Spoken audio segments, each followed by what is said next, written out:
नमस्कार मित्रांनो, मी समाजसेवक या चॅनलच्या माध्यमातून आज तुमच्यासमोर एक गोष्ट मांडणार आहे।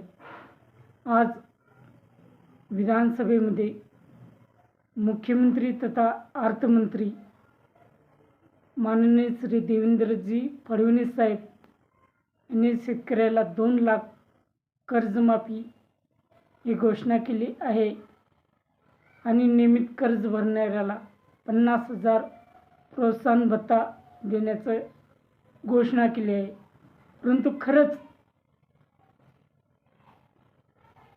महाराष्ट्रातील 100% शेतकऱ्याला या 2 लाख कर्जमाफीचा फायदा भेटला का, हा पहिला मुद्दा माझा।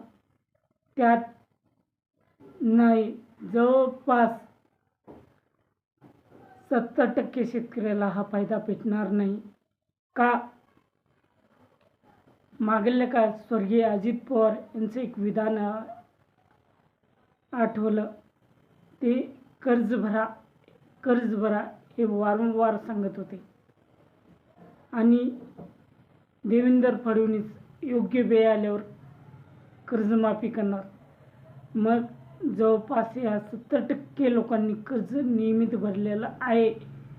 मग आता 30% लोकांचं कर्जमाफी करून आणि पोस्टरबाजी करणार, म्हणजे जवळपास 30% शेतकऱ्याला जितका खर्च येणार आहे तेवढाच त्यांचा खर्च पोस्टरबाजीमध्ये होणार आहे। मग त्यामुळे लक्षात घ्या, यावेळेस जर सरकार कोणतीही पोस्टरबाजी केला तर सर्व शेतकरी नेतेचा निषेध नोंदवला पाहिजे।